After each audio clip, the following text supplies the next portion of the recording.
Here we are at Mohawk Park in Brantford, Ontario, and I'm here to take a walk in the park.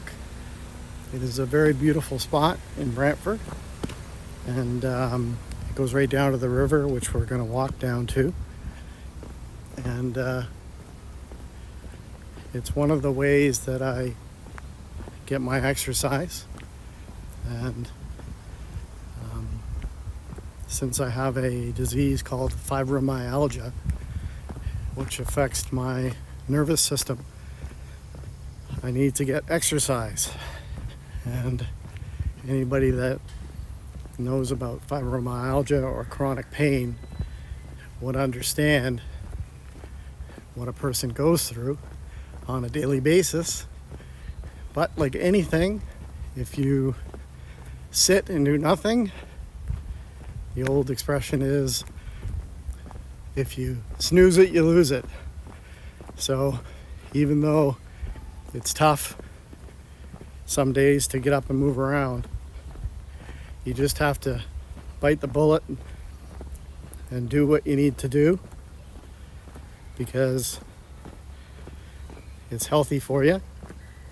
And the more that you walk and the more that you do, the better you feel.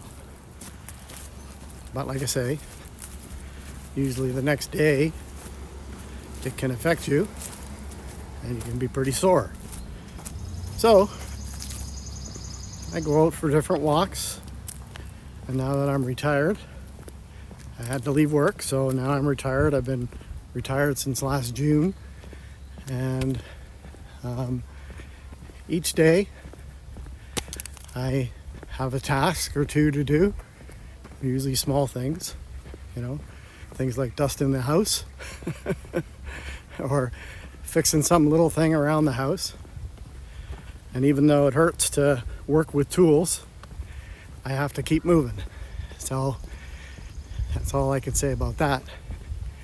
But fibromyalgia is something that affects a lot of people, and you really don't know sometimes how it comes on for people. My situation was in 2016, I was working on a construction site and I fell. A set of stairs collapsed on me and I fell 11 feet down to the concrete and landed flat on my back, actually, on the set of stairs that fell beneath me. And I ended up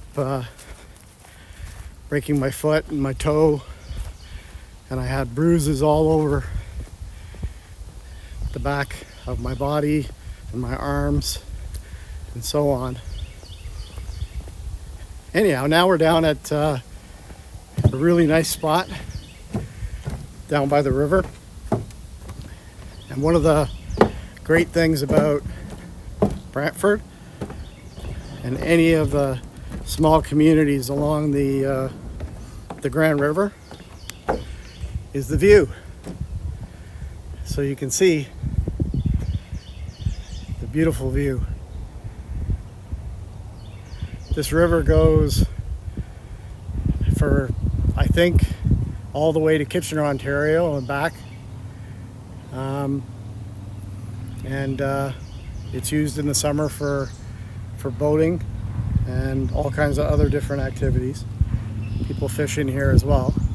Now mind you, I'm not a fisherman, but I do eat some fish because it's good for me. Remember what your mom said, eat your fish. So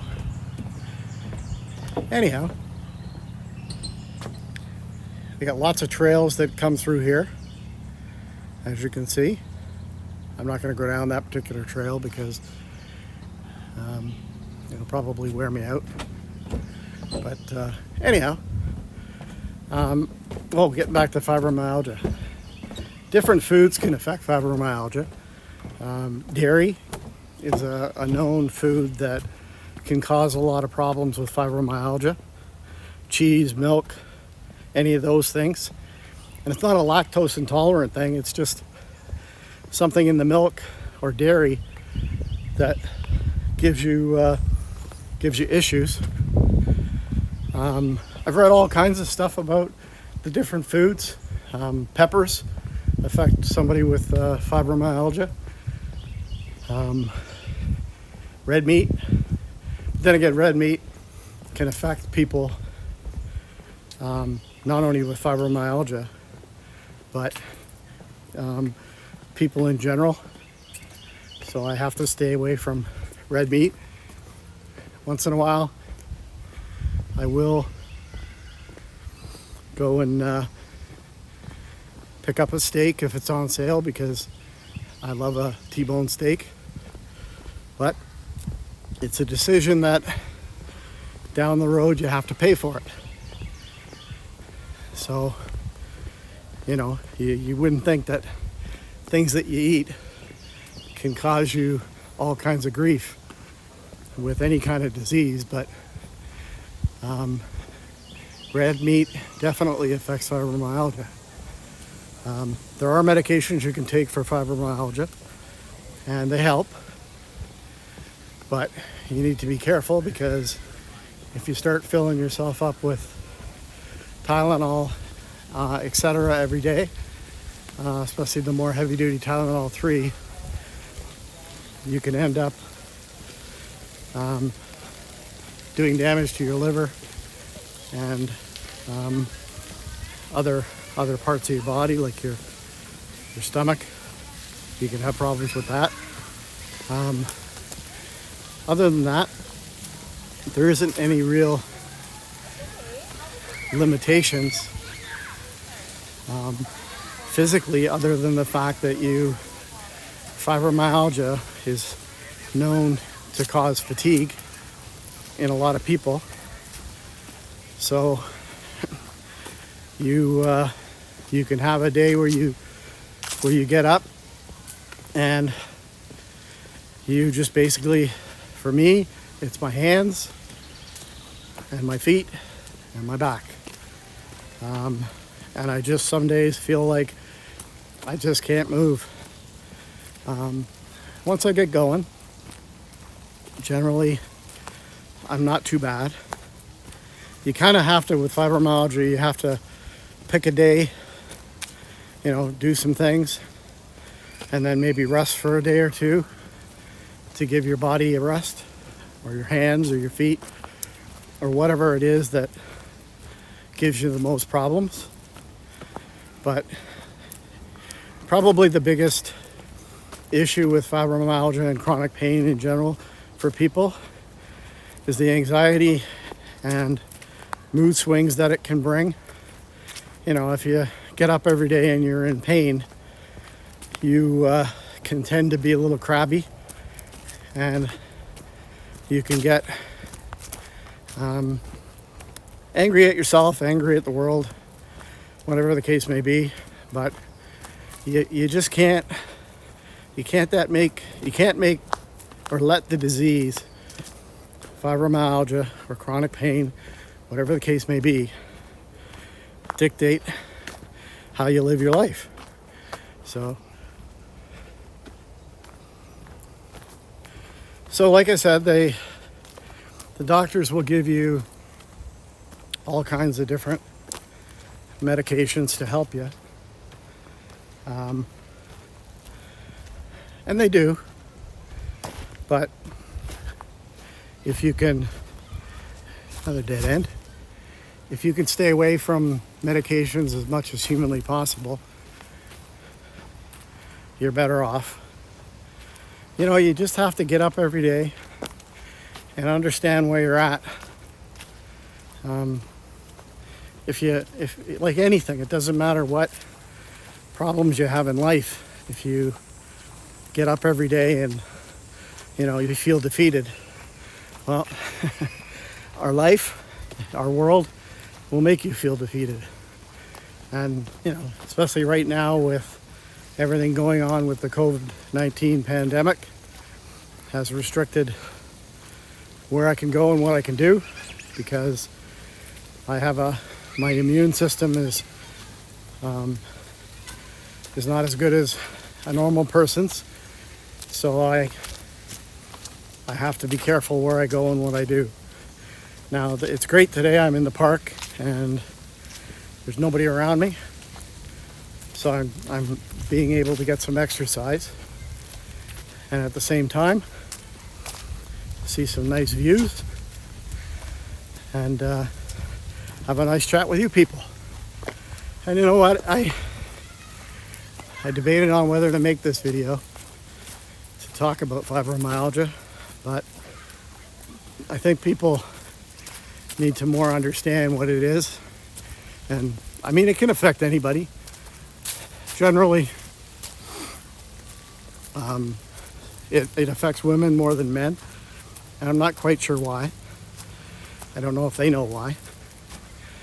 And for a lot of people, for a lot of years, it was hard to diagnose because people would go to the doctor and say, God, like I just hurt all the time. So they would send for, I've been for x-rays, CAT scans, MRIs, you name it. I've been over from 2016 after I got hurt. I had trouble concentrating. They call it fibro fog, is one of the things that happens. And you literally can be,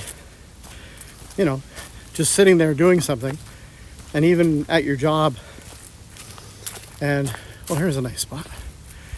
And all of a sudden, you just completely forget what you're doing, what you're trying to do. I worked as a computer guy before I had to retire, and I would, because of the fibro fog, I would go up to somebody's desk to help them with their computer, and I would literally sit down at their desk and completely forget what it was I was there for, which would instantly make me start to panic. And nobody wants to be embarrassed, but I would start to shake and feel bad, but I would keep going. And the people I worked with at my last job were great. They were understanding. Nobody really knew what I had or what I was going through, because at that time I hadn't even been diagnosed. So, eventually it got so bad that I just couldn't, I couldn't get up in the morning. My hands would be so sore trying to use the keyboard and the mouse. And my hands have gradually got worse. But I wear special gloves at night. I put heat on them. I put heating pads. I put ice. I do all kinds of things. Oh, so which way should we go? Do we go this way? Do we go this way? Or do we go that way? Well, let's go this way. I know this is heading back to where my car is. So, I had to make a decision. And at 60, I had to make a decision to retire. I'm very lucky. I have an amazing family and an amazing wife who still works. You can get some help from the government if you're disabled, and fibromyalgia is now considered a form of disablement, but it's not a lot of money, and it's definitely a lot less than the amount of money that I was making working. That's for sure. It's probably a tenth, but it's something. And I get a tax break. It's called the disability tax credit. And I'm going to actually do a video about the disability tax credit, because I think there's probably a lot of people in this world that have different issues and disabilities that might benefit from that. So here we are back out at the open area. It's a beautiful park. It's called Mohawk Park in Brantford. So I'm gonna head back to my car, and I enjoy speaking with you today. And I really hope you learn something about fibromyalgia and what it's like to deal with it. like I said, I have bad days and good days. I try to keep a stiff upper lip, and I try to see the good things in everything, and that's all you can do. So if you learned something from this video, I'm glad. I just needed to open up about it. Have a wonderful day. Thanks.